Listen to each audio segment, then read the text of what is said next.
Process number 2 is cross-patterning. Cross-patterning is the ability to coordinate both sides of the body and brain. Symptoms of poor cross-patterning include poor comprehension and/or poor decoding skills. Poor cross-patterning can also disrupt the procedure the mind uses to file information. Thus, it can cause poor short-term memory problems. For example, if you teach the child the times tables and 2 or 3 days later he's forgotten them, the underlying problem could be poor cross-patterning. It's a well-known fact that the brain is physically divided.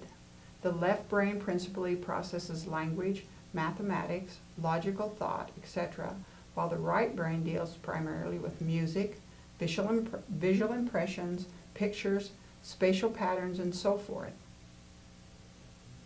A cross-pattern is the ability of the two sides of the brain to readily share information in order to perform complex tasks.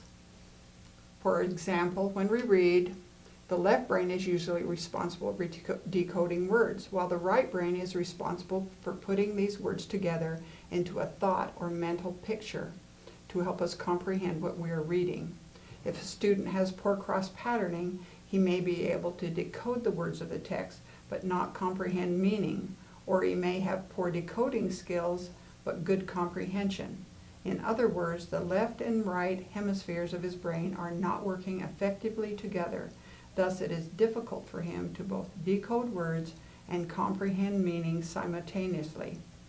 The following exercise can be used to assess a student's ability to cross-pattern, or the ability of the two hemispheres of the brain to readily exchange information. This assessment is for ages 9 through adults.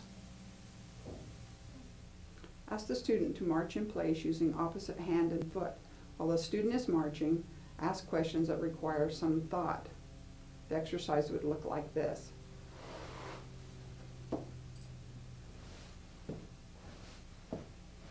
What did you have for dinner last night? Fried chicken. Name 2 of your hobbies. I like to play the guitar and basketball. Do you have a favorite book? Lately, I think I like Harry Potter.